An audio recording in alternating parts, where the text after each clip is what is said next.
Welcome to My Career Journey, a podcast that highlights different career paths, tackles tough topics, and shares actionable tips and insights. I'm Emily. And I'm Allegra. We're your hosts and both career switchers. In each episode, we'll talk about our experiences, learn from others, and help you find happiness and success in your career journey. Let's get into it. Hi, everybody. We're so glad you're here. Today, we are sharing one of our guest episodes, this time with Teddy Niedermaier. Teddy is a very fascinating person. He is a composer, pianist, former tenured faculty member who went on to get an MBA and then worked in higher education before choosing to shift into consulting. Fellow consultant. Teddy and I actually go way back. He was the teaching assistant for one of my first courses in college. Thank you, Teddy, always for what you gave me back then as a remedial music theory student. We actually went on to work together at the Chicago College of Performing Arts at Roosevelt University, and I've even played some of his compositions. Oh, that's so cool. I love that in music, you never know when you're going to meet someone again or if you're ever going to work with them again. It's just always fun to see people after a few years. Oh, yeah, they come back, don't they? Oh, yeah. One thing I found really interesting was hearing why Teddy wanted to do his MBA program, because I was the complete opposite and I didn't want to go back to school. Absolutely. I thought about it too and ended up not doing it, though it still kind of goes in my mind every once in a while. But Teddy, through like sharing his journey, really showed how intentional and thoughtful he was with every step. And what we kind of saw through his MBA journey and subsequent careers is that he was able to think about what subject matter expertise he developed and how he could build on that in new spaces. But of course, that required some really careful thought and messaging. Oh, yeah. And storytelling was a very big theme throughout this episode, which I think a lot of people struggle with, including myself. So I loved how he broke down his approach into kind of simple steps. Yeah, and he shared that there's some really great stories, both fumbles, which I appreciated, and successes. It was really fun to hear his perspectives, experiences, and really informative. Definitely. Well, I'm ready to dive in. Let's do it. Yeah, here's our conversation with Teddy Niedermaier. Thank you so much for being here. My pleasure. Thanks for having me. Yeah. And Teddy, you are a man of many backgrounds and skills, but why don't we have you introduce yourself however you want to do that? Sure. How much time do we have? No, yeah, thanks so much for having me. My career journey has been in some ways pretty unusual, but I'm a trained pianist and composer. I did all the schooling in classical music for composition. I did 2 degrees at Juilliard and got my doctorate at Indiana. And I went straight from there into being a professor of music theory, basically. And I did a quick stint as a visiting professor at Oberlin, which was super fun. And then I spent about 10 years at Roosevelt University in Chicago, which is a small private university right downtown, like on Michigan Avenue in Chicago. I was there, again, nearly 10 years, tenured, did a lot. I mean, that was a real, I could have stayed there, right? But in 2018, I essentially decided it was time for a change. So I enrolled in a part-time MBA program at the University of Chicago. I finished out that year teaching until spring of 2019, and then I switched and took a role as a financial analyst in the central budget office at the University of Colorado Boulder, where I spent 5 years. And then just last fall, quite recently, I switched into a role in higher ed consulting. So those are kind of the big stepping stones for me. That's where I am right now. Yeah. I want to just go right to when you said it was time for a change. Like, can Yeah. you tell us how did you what was telling you that, and how did you know then what to do with that? Oh, I didn't know. I had no idea. There were so many reasons, and I think it was. It's we could probably talk about this for hours. It was. I think of it as one huge calculation, right? Where you have 35 variables and then you just decide to go with something. I think there were personal aspects, there were professional aspects. One is that I had tenure at that point. I got tenure in 2017. And then like after getting tenure, something shifted a little bit, and I realized, wow, it's great to have indefinite employment, but I could like be doing the same thing forever. And it was an emotional reaction I didn't expect, actually. And at that time, Roosevelt is a very teaching heavy institution, a lot of contact hours, probably 25, 30 contact hours a week. I was teaching a lot of undergrad core music theory, the classes that everybody hates to go to at 8 a.m. in the morning, and teaching kind of the same things all the time. It felt like I was just sort of teaching key signatures and Roman numerals all the time. And Mhm. so, after about 10 years of that, you start to think, well, maybe it is time for a change. At least that's how it felt for me. I think there was a growth thing that I was missing, is another way of saying it. I don't feel like I was growing in the way I wanted to grow in that role. And I think part of me thought that getting tenure would change that, or change my role to the institution.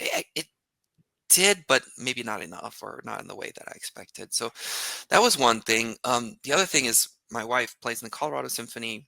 She's tenured there. She actually got that job in 2016.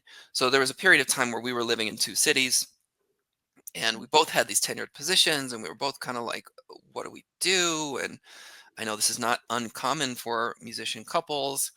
Okay, see you in 2 weeks. I'll fly back again, and see you later. Oh, And yeah. just, it didn't feel sustainable. So we did that for 3 years.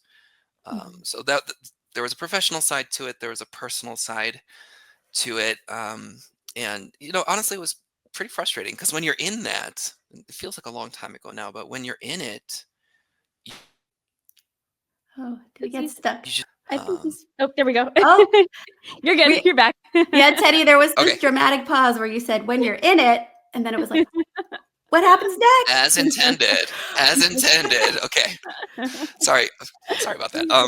When you're in a situation like that where you're sort of separated, you just don't know how long it's gonna last, and you feel like it's I gonna last forever. Oh yeah, I did long distance for 7 years, so I'm it was, 7 years, Emily. I Oh, didn't whoa, 7 realize years, that. yeah.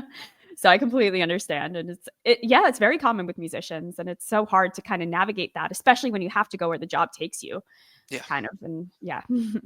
I had an MBA classmate who was not a musician, who did long distance with his wife for 9 years, Oh my goodness. from Oh, Ohio to Seattle. wow. So that's the other thing I've discovered along the way, is everything we're talking about, kind of some of the challenges of professional life in classical music. We're not the only ones, right? We're not the only ones Right. in a competitive environment. We're not the only ones trying to get these jobs that are really maybe scarce and hard to get. We're not the Mhm. only ones kind of craving career growth and maybe not certain all the time where to find it. So, yeah. I was curious, going way back, how did you kind of get into composition? Because I Oh, feel yeah. like that's something, I don't know, like, how did you know you were interested in it? How did you kind of cultivate, your skills and stuff? That goes way back. I mean, it's weird to say, but really, as a young kid, that's kind of what I knew I wanted to do. So Mhm. first, I started piano lessons. I was probably 6, and then just started improvising, and then writing down improvisations. And I had really, really great teachers who knew how to sort of encourage that. Um, and I think from the age of 11 or 12, I kind of knew at some level, like, that's what I wanted to do all the time. Maybe not composing per se, but you know, something like that. And so it's interesting. There's an aspect to that, because when you leave that role, you're leaving that behind, right? You're kind of leaving the thing you've been telling Mhm. yourself that you should be doing. Um, but I think for me, having tried it for 10 years and experienced it, some modest level of success, or you kind of experience what that's all about. I think that helped me to say, okay, I've done this thing I wanted to do, and maybe now I can turn the page. Yeah, the concept of identity when you have something that's been so so much of a passion and just a pursuit for so many years. When you've gone through these different parts of your career, it seems like composition has always been something you've done, even though it's not your full-time gig, you're still composing, right? Mhm. How have you, for people that are going through that kind of identity grappling and feeling stuck and feeling like maybe they're leaving something behind, how have you kept it a part of you and kind of managed that identity question? Yeah, that's a great question, and we do leave a lot behind, don't we? If you're doing a career switch, there's no way to get around that, whether it's institutional capital or your network looks different, your CV looks different. Yeah. Um, but musicians are always musicians, right? That's always part of you. You always have that background, the training, that ability. For me, I think it's just finding a way to get involved in creative projects, maybe like one or two a year. The nice thing is that it's totally up to me, right? It's not related to any institutional work or any job that I do. I can say yes to what I want to say yes to and say no to what I want to say no to. So just being disciplined about sort of keeping that active to a certain degree. I listen to more music now than I did before because I work at a computer that has Spotify on it. So that's fun. I go to more concerts. So in a way, actually kind of changing career path, um, I get to interact with music differently. It's funny when I remember back to my professor years, I never listened to music Oh, I've never actively. listened to music. I barely, yeah, because it's just our lives 24/7. Yeah, We're playing music, listening to other music, and yeah. you're playing So it, you're in it, like you're teaching it. right. But who has time for that? Yeah. But it's funny now that I'm in this other career, like I've started to discover, wow, I really like this. I think that there was a moment in my MBA. I remember doing MBA, a lot of MBA homework at the computer and just Mhm. having Spotify on and then being like, I really like Mendelssohn. And just like being a 35-year-old and learning that for the first time was a really like, wow, am I allowed to like new things now? You know what I mean? Like that was kind of a Right? discovery. Yeah. How did you decide to get an MBA? Because there, I guess, a lot of different options you can go with changing careers and stuff. So was that something you had always been interested in, or yeah? Yeah, no. Um, I don't know. I think I didn't know what I wanted to do really. Mhm. MBAs are kind of good for that. An MBA is a general experience, it's a general degree. It's sort of a crash course in everything, right? It's a crash course in Mhm. accounting, entrepreneurship, investments, operations, Mm. you name it. It's sort of like you take that crash course and then you're kind of done. Um, Right. and I felt like that was something I needed. I needed sort of like a really well-rounded um, form of education. Basically because I had just been doing music only. Right. It's Mhm. hard to think back, but when I started applying to MBA programs, well, first I had to take the GMAT, and part of Oh, that yeah. experience was like a litmus test for myself. Can I even Mhm. cut it in a classroom that's not music? Can my brain even function? And I was 34, 35, applying for that. So okay, am I done like mentally?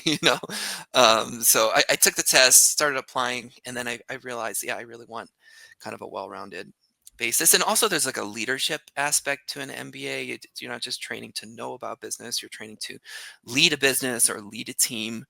And Mm. that's what I wanted to. I felt like, when I was at Roosevelt, I felt like, man, it would be fun to be a part of those leadership conversations about university finances and to kind of know Mhm. more about what's going on at that level. And in fact, as a faculty member, I was on like planning and budget committees and that kind of thing.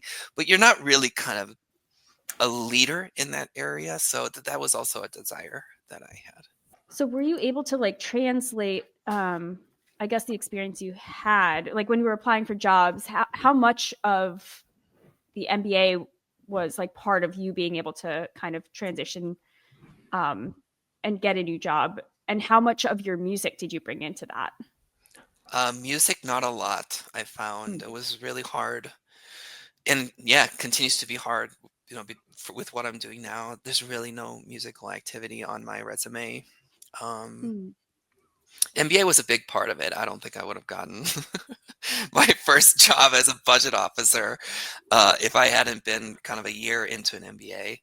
Not just because it was there on paper, but also I had a certain level of terminology and, working knowledge of Excel, that kind of thing where I could sort of start to talk through in an interview. That was really big. That was really big. And I think, of course, I went to a budget officer role in higher ed, so I could point to my higher ed experience and say, okay, I've been on this committee, I've done this at a higher ed institution. I have a degree of working knowledge, and I think I just barely squeaked in. The other thing about that, I think back now, is the person who hired me at the time, who's no longer at CU Boulder, but she was, I think, really, really open and kind of visionary and sort of not the type of hiring manager who was very by the book. I was also very lucky. I think they were trying to fill that position for a while. So there were a number of things where they were like, okay, well, let's take a chance on this person. And sometimes that's kind of what it takes when you're career switching, to be honest, is if you run into people who are by the book, they may not recognize your potential. They may not say, oh, you have a different perspective that we could employ. That it may be tough to convince that kind of individual. But I think at that moment in time, I was lucky enough to have somebody who was able to look at my resume a little differently. So definitely luck involved for sure. And I think it takes a lot of work, though, because you were still in the middle of your MBA when you were applying, right? Yep. Okay. Yeah. So I wonder, how did you get support on how to tell your story and how to connect the dots once you had the interviews, or was that just a lot of you and self-reflection? Talk us through what that was like. Oh, great question. So yeah, definitely there was storytelling, an emphasis on storytelling in the MBA. I actually took a whole class called storytelling. That's cool. And that may sound like frou funny business. Like, okay, here's a smiley face on your paper, you're done. You're talking to two frou people who like specialize in like conversation design, Emily. Like we're like all I do is storytelling. It's something they should teach at every school. Yeah. That's what I'm saying. This work, the creative storytelling work is not. There's nothing frou. There's nothing casual about it. Yeah. When you get into it, like a job interview environment or a business environment, and musicians tend to be good storytellers. Though I will say, when I got into the storytelling class, so we did case studies, we talked about archetypes, templates, structures for telling a story, the hero's journey, other things. And I waltzed in there. I was like, this is going to be so easy breezy. I've given 1,000 college classes. I know how to talk. And then I went up there, and then the professor was great. We were in small groups. We all went to his office, and we each delivered the first version of our story. And I gave my story, and he was like, you need a lot of work. It doesn't have a good ending. It's not clear. It's too long. It's too complex.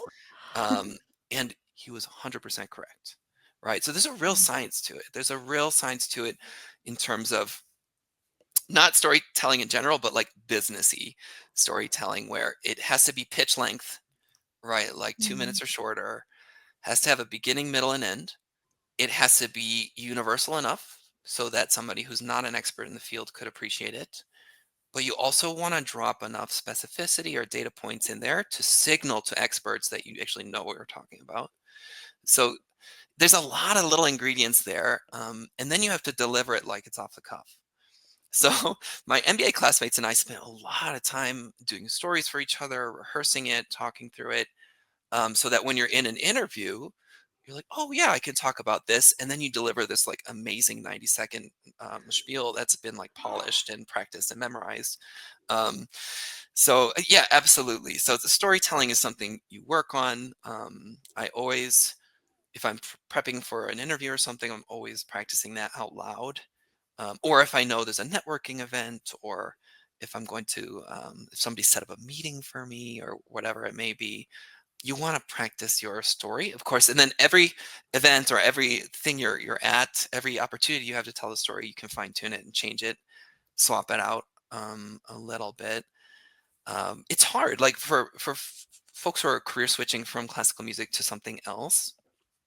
It's hard to fit it in under 2 minutes. So that's why I think you really have to legitimately work like woodshed on your story. Write down a version of it, practice speaking it out loud, timing it, delivering it to other people. But I will say, like, that's the one thing when people who are not musicians meet me and learn my background. The one thing they want to hear about all the time is the switching.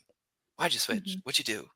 And it's it's actually a great sort of card to have in your pocket. It's something that attracts attention. It's a wedge, right? It's unusual. It's like a rift Mhm. in time space. People want to know about it. Like, "Ooh, was there trauma? What happened to you? Was it a crazy experience?" And that's a wedge for you to really step up and insert interesting stuff. Like, "Oh, I noticed this problem and I wanted to create a solution."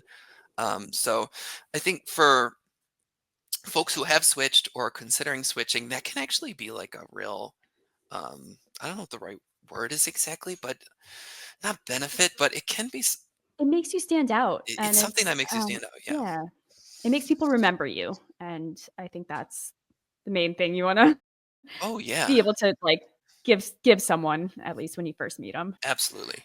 And I think an opportunity for like genuine connection, right? So many Right. people have musical background, and it's Mhm. just a way to find that commonality that lets you get into the other conversations, opportunities, whatever people that you might meet. So, yeah, I think it can be, I think sometimes the imposter syndrome of wanting to hide that you don't have the Mhm. traditional background. It's not the point, right? Sometimes showing up and saying, like, I do have this background. And by the way, they interviewed me. I'm hired already. I don't have to prove that I belong here. I can talk about this background. And it's an interesting thing that maybe we can share. Yeah. I think the other side of that for me was one of the motivators for my MBA experience, where like I knew I had an interesting background, but I wanted to have something really solid on my resume, something in the books where if folks said, "Okay, well, you're a musician," then I could say, "Well, I also graduated from Chicago Booth and, I've done XYZ." You know what I mean? Like you want to have both sides. I had this funny experience when I was applying for graduates for MBA programs. And I did a resume review with Kellogg, right, Northwestern's MBA program, just because like it was a free thing. And I was in Chicago, so I was like, okay, why don't I check this out? And so I called them. We had an appointment with their admissions office to do a phone call, and I emailed them my resume, which at that point was just music stuff. Um, and I could just like it was like a 20-minute call, and I could tell. I think it was like a 5 p.m. call on a Tuesday or something. Oh, And this no. person, you could just tell this person was like not feeling it and Oh, not god. interested in me. And like, hey, I have an interesting background and I have these perspectives and I'm really, really comfortable with public speaking and I'm a creative person. I'm really detailed. And then towards the end of the call, I said, "Oh, by the way, I just took the GMAT and my score is this," and which was more or less the average score for Kellogg students at the time. And the person just changed immediately. The Oh. tone was very different. So I think you kind of want to have both to a certain degree, whatever that token is, whatever that element of, I don't know what the right word is, credibility or experience in where you're going. For me, the MBA was definitely the vehicle to Mhm. start achieving that in the new field. It was like night and day. Absolutely. That's interesting because I feel like you should, kind of treat everyone like, They were making assumptions based on yeah, the Oh, yeah. resume they saw, exactly. which not great. Credibility is a, I think, a good word to use though. And maybe that told you a little bit about the fit there, depending on how, or just that person, like you said, 5 p.m. end of day, who knows? Yeah. We're not slamming anyone, but yeah, no, Emily, I'm with you on I that. think, well, it was a lesson for me too. I messed Yeah. up too, right? And again, storytelling fail. I should have led with that, right? I should have Mhm. led with the thing that the audience would have connected to. Yeah. Instead of just talking about myself and like, oh, look at all these cool things. I did a commission for this, and I wrote a sonata that has cyclic form. Like, who cares? Nobody knows what you're talking about. Like, you can maybe get to that later in a different conversation, but like storytelling wise, connect with your audience in 90 seconds, and just you should have led with that. And so I think that was very much early me in the career switching.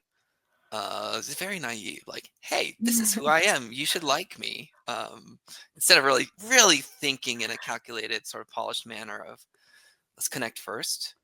What does the other person on the line want? What are they looking for? What they're looking for probably is to admit students that will boost their statistics in US News or whatever. You know what I mean? Yeah. I don't know, something in that. So I should have led with that. It was definitely a storytelling failure.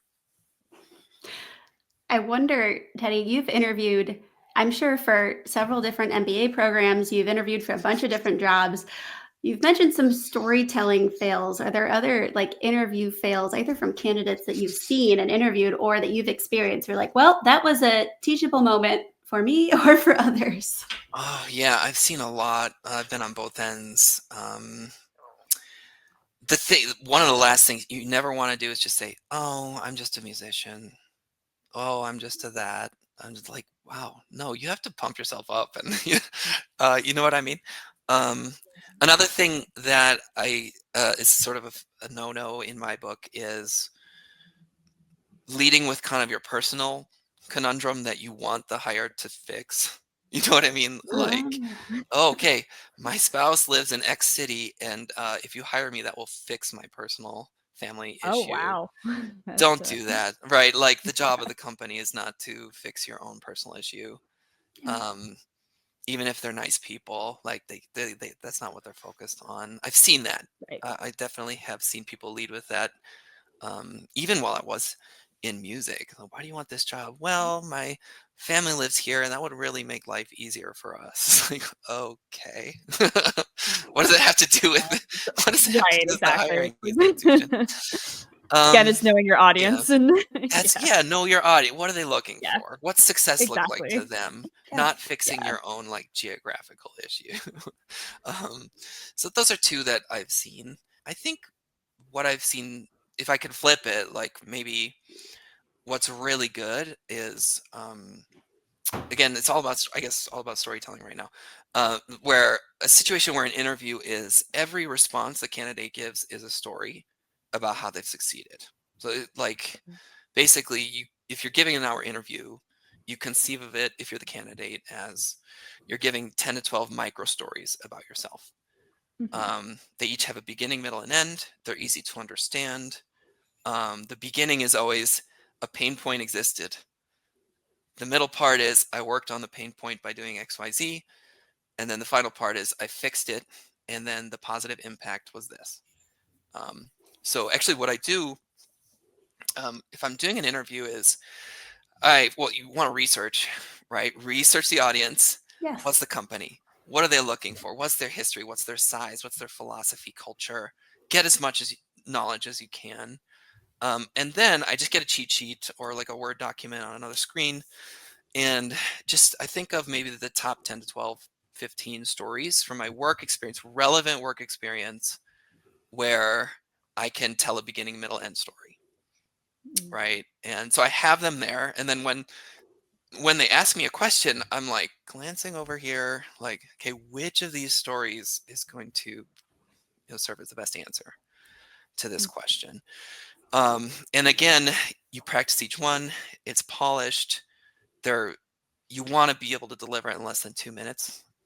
Like long-winded answers are another big interview no-no, because then it's like you're really not focused or you don't know what you're talking about. You know what I mean? That doesn't really leave a good impression. Yeah, so that's kind of the formula I have followed. And actually, it actually makes interviewing a lot easier because most of the time you don't run into that, like, what do I even talk about? Because you've already rehearsed, a sufficient number of things that you could talk about that you've already thought in advance, like what's the most relevant. Right. And I feel like, at least for me, it's been like I find a lot of the core questions to be kind of similar between no matter what company I'm interviewing for, so it's good to have, I guess, a set core set, and then maybe if it's like a specialized role or something, just be prepared for for a fall or Absolutely. two. Absolutely. Yeah, you kind of get your core answers, just core stories. Right. Yeah, 100%. I think this, I love the storytelling theme that we're having here. It's so important, so universal, and something that I've seen be very important in consulting too. Mhm. I wonder, could you talk a little bit more about your day to day in consulting and how you're applying the many different experiences you've had to your day to day now? And you're not even a year into it as of this podcast, so I know it's Yeah. new. But talk us through kind of what you're doing now. Yeah, that's a great question. So I work at True Consulting. We are a consultant, we're a technology consultant, and we help higher ed and public institutions implement a software called Anaplan. So we're a tech company, we only do one technology, which is called Anaplan. Anaplan is a connected planning solution that sounds like consultant jargon, but what it is it basically can take all the data flows from your institution. And yes, your institution has data flows, financial, HR, student data, whatever it may be. And it can bring it all into one place, into one platform, so that you can do analyses, you can get dashboards, you can get reports. It's also interactive, so users can do inputs like, okay, maybe I want to project what revenue is next year and the following year, and it will immediately take that and produce visuals, reports, and insights. So it's a strategic tool. It's kind of like Excel on steroids. It's wild. It's a very, very powerful calculation engine. It's better, I think, than Excel at visuals. It's pretty intuitive. It's great user security. Wow, this is like feeling like an advertisement, but Sponsored by Anaplan. Not it's really. fun. No. It's fun, and I think it's interesting. We're at a moment where a lot of higher ed institutions, government institutions as well, are having an awakening. Like, we need to care about data a little more seriously. Or often it's like we have a ton of data. It doesn't talk to each other. We don't know how to analyze it. It's in bits and pieces. Or I have an Excel sheet, but I can't really easily like interact with it. So a lot of higher ed institutions are kind of coming to that realization, and so we are like our consulting company is a facilitator. We're not the software company, but we have experts in implementing, designing, and doing all the formulas right in the background and doing the design. The way I got into this is at CU Boulder. They implemented this software the last year I was at CU Boulder, and then I ended up being kind of one of the co-leads for that project from the client side. And I really liked it, and I saw like, wow, there's a lot of impact here, a lot of potential for impact, and it did things at Boulder that had never been done before with data, so to speak, at least in my view. So I was like, well, why don't I do this full time? So now this is what I do. In terms of like day to day, it just depends on the project life cycle. So the life cycle has maybe four stages where first you meet with the new client, you get to know them, you get to know what they really want out of the tool because it's always very individual. Um, and then you start to gather data. You have to look at the data. What's the data source? What does it look like? What can we do with it? Then your team builds it. So our True Consulting team builds the model, and then finally we test and deploy. So the client goes in, they test things, they click around, does it meet your needs, and so on. So I'm a project lead. My role is a project lead. So I'm the lead of a team. It depends on the project size, but usually we have a team of maybe 3, 4, 5, or even larger. And then what I do is I run point, I run the meetings, I'm the first point of contact. I'm also up to date on the models that are being built, so I know what tasks are yet to be done, when they're going to be done.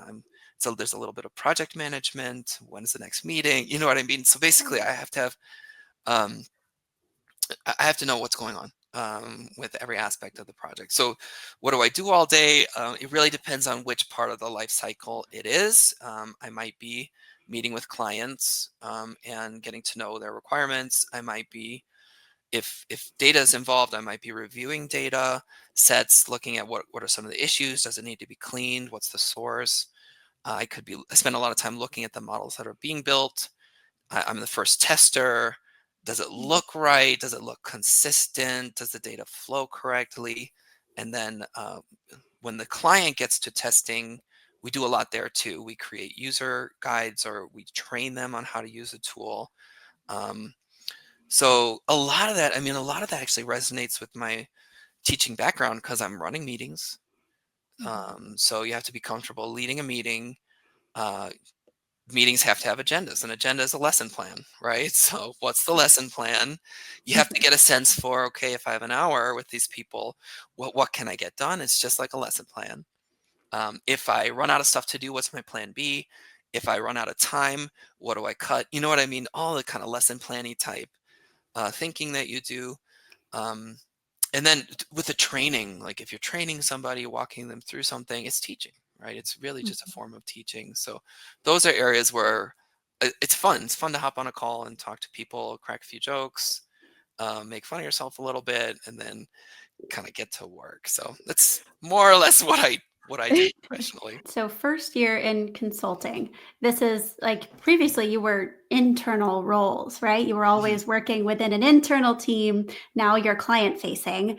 And I just love to hear any kind of reflections on your impressions of consulting as a job so far. I know you shared a few things that you're tying together from past experience, but was anything surprising? What surprised me actually is there's so many similarities. And I've only done higher ed projects. I haven't done any government or public sector Yeah. projects. So I'm working with teams that are doing the same job as the team I used to work for 5 years. Of course, every institution is super unique, but the concerns, the challenges, the headwinds, at least in like a higher education finance space, a lot of similarities and a lot of anxiety over certain things. I was a little bit surprised by that, and that's actually one reason why I was interested in this role is I did want to learn what other institutions were facing, what they cared about, maybe processes, like how they did their processes different. So that was one reason that I was really interested in this, and that's been great. But it's the similarities that I've actually noticed more than the differences so far. I love that. It seems like growth and curiosity are two big motivators that we've seen throughout every part of your journey. And I think that's so lovely and so fascinating.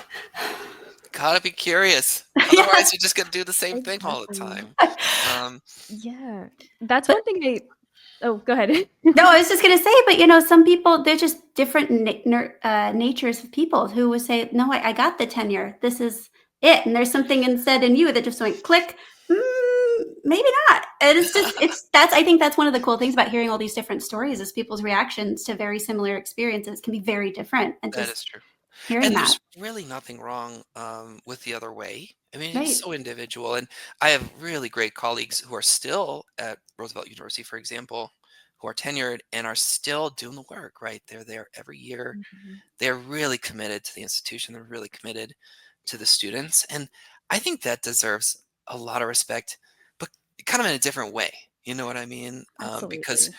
you build that institutional knowledge, and then each year you're gaining more experience, and the students need that too, Mhm. right? Yeah. Institutions need that. They absolutely do. I'm not very when I left Roosevelt, that wasn't like good for Roosevelt. You know what I mean? Like it takes a long time to hire a tenure track person and then see them through the tenure process. So I think institutionally, like it's really healthy to have people who, I don't know if settle's the right word, who maybe dig in and kind of perform that. So you kind of have to have both. I think in Radical Candor, Kim Scott, she talks about you kind of want to have a mix of, I think she calls it superstars and rock stars. Like rock stars are the ones who will stay, right? They're steady Like a rock. like a rock. Mhm. And then the superstars are a little more growth driven and they want to take on new projects and experiment and do all this stuff. You kind of need a mix. Yeah. So yeah, that's kind of my experience. Well, we're coming to the end. So I think our last question is what advice do you have for people that are thinking about making the switch or in the process of making the switch? Oh man. I don't know. People reach out to me quite a bit. A few times a month, I'll get somebody on LinkedIn who wants to ask questions, which is fun. And as time allows, I'm always happy to connect and talk to folks. I would say the one question I get most is, which field should I go into? Mm. Where should I Mhm. go? And I think the subtext there is like, tell me what's going to be successful and not get eaten by AI and won't disappear. And like, I don't know. Like, I don't know that. I don't know that at all. But it's a good question, right? And I think a lot of folks feel like, there's something more out there for me, but I don't know what it is. And that was me when I started the MBA. Like, I didn't know what I wanted to do, what I could do. And actually, a lot of my MBA classmates who are not from music fields felt exactly the same way. I've been an engineer for 10 years. I've been a lawyer for 10 years. There's more out there for me, but I don't know what it is yet. So it's a really hard question to answer. It's a very individual question. I think the piece of advice I have is maybe think about your dream institution and then try to get in there. What's the company you really want to work for, with the sector, and then just get in there some way, somehow, with any role. Get your foot in the door and then just kick butt, whatever you do. Show up every day, outperform others, have a better attitude, learn faster, Mm. and then grow from there. I'll also point out, like, and this happened to me before I even know it, but once you spend 2 or 3 or 4 years in a skilled job, you're a subject matter expert, right? That happens really fast. So think about what you want to be a subject matter expert in, because jobs have a way of sort of holding you in a sense, right? Because if you become a subject matter in X, then the people looking at your resume will only want to hire you for X. You know what I mean? Right. So that's one of the things that makes career switching kind of scary and difficult sometimes. But the point is, think about the thing you want to be an expert in. Think about the company you want to join, and then just try to get your foot in the door some way, somehow. When I switched, they hired me as an entry level financial analyst. And I didn't know what that entailed exactly. I just knew that I was going to show up and learn as much as I could and try and get good opportunities out of it. Like, I showed up the first day at CU Boulder. There were 2 monitors on my desk. Why would you need 2 monitors? What am I doing? I had no idea. I had no idea what I was doing. And my mentor at the time, like, had to show me how to make a pivot table in Excel, and like, why did you all hire me? But again, get your foot in the door, learn as fast as you can, have a better attitude, and then when a new project comes, like, hey, we need somebody to do this, yeah, I'll try it. And then just try and perform. Just get in there, learn, perform, even if it's entry level. So just choose very carefully, more carefully than I did, that is. For me, it's higher ed. I mean, because I was a teacher for over 10 years. And I think that's one thing I leveraged to make my career switch. But it doesn't have to be that, of course. It could be whatever you want. I'm telling you, the people I went to Juilliard with, people I went to Indiana with, have done a million different careers. It is a very common and frankly exciting thing. I mean, I had people I graduated with at Juilliard went to the Army, became photographers, did fancy finance stuff in New York City. Like, the world's your oyster. Like, you can really do anything. Of course. And I just want to touch on one thing. You mentioned networking. Mhm. How important is that? And like, what's your typical approach to networking? Oh, I'm really bad. I'm really bad. And I'm a composer. Like, I just want to stay in my practice room. I don't even want to play my piece for you until it's over. Right? I'm really bad. Really, really bad. I think for me, that's why the MBA was a good choice. One of the Mm, reasons why, because it's sort of a prepackaged networking experience. They sort of right. force you to do it. They put you in small groups, and you're doing homework in small groups all the time. And you just happen to learn about other sectors and other types of work and other ways of thinking. I really needed that. I really needed that to come out of my shell. Mm, But I think the one thing with networking is most people will be more generous than you think. So if you do a cold reach out on LinkedIn or something like that, just again, know your audience. When you reach out, explain why this is relevant. I'm really looking for X. I'm really impressed by your experience. Make it specific. Don't make the other person wonder, why did this person contact me? Right? It should be crystal clear. And that actually is a motivator. I think if you establish that right away, if you ask informed questions, I've seen it. There's like a light that goes off. The other person realizes, oh, this is going to be an interesting conversation. And then you sort of open up. There's more of their experience opens up. So like if I can tell one more story, Yeah, go for it. when I just started at CU Boulder, and I was still doing my MBA at the University of Chicago. By the way, that's also kind of another podcast episode, because I was flying to Chicago every weekend to do Saturday classes, Oh, wow. as 70% of the Saturday students do in that program. Oh, So it was not unusual. And we had a case study in Steve Kaplan's private equity class, which I was like, what is going on in this class? Anyway, we had a case study on Zayo. Zayo is like a data company from Boulder, and like their headquarters is like 2 blocks away from my office at the time. So I reached out to the CEO who's named in the case study. I was like, hey, I'm doing this case study. Good. And the professor, Steve Kaplan, is a well-known kind of PE researcher and expert. They know each other. That's why this ended up being a case study in his class. And so the guy was like, he was amazing. He was like, why don't you come over? We'll talk for 20 minutes.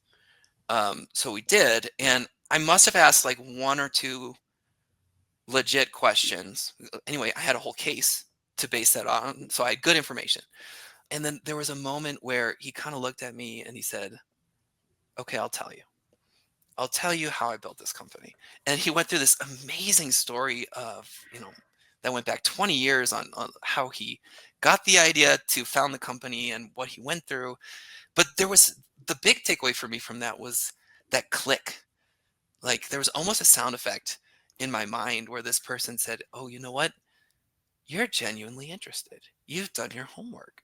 If I tell you, you're going to benefit from this. You've convinced me, right, that you're going to benefit if I reveal this information, because I don't want to just reveal it to any old person. That's a waste, right? That's a waste. So what I would say for networking is try to get to that point as fast as you can, right? Just sort of establish, I've done my homework. This is going to be relevant. It will bring value. And then once you've done enough of that, pay it forward, right? Be ready to pay it forward, because before you know it, you'll be the subject matter expert yourself, and people will come to you and ask questions, and just try to be as generous as those other people were. Wow. Well, Teddy, you've been incredibly generous with us. I know there's some, I'm going to continue to just marinate on some of the things you've shared, telling the story, leading with curiosity as a form of both growth and connection. There's so many things you shared. We're so grateful for you being here. And you mentioned that people can reach out on LinkedIn if they want to follow up on anything you shared or any of your experience resonates. So absolutely, please reach out to me on LinkedIn. I really truly do love talking to folks who, classical musicians who are exploring this. I think it can be vulnerable. It can be very exciting. There's a lot of possibilities. So yeah, please do reach out. And it's been a real pleasure to be able to share these fun stories with you. Oh my Yeah, gosh. thank you so much. It's been great. Okay. Well, I think that wraps up this episode of My Career Journey. Thank you, everyone, for listening. We're grateful that you chose to be here, and we'll see you next time. My Career Journey is produced by Emily Banzap and Allegra Montanari. If you enjoy our content, follow us wherever you get your podcasts, and find us on YouTube and Instagram at My Career Journey Pod. Thanks for listening.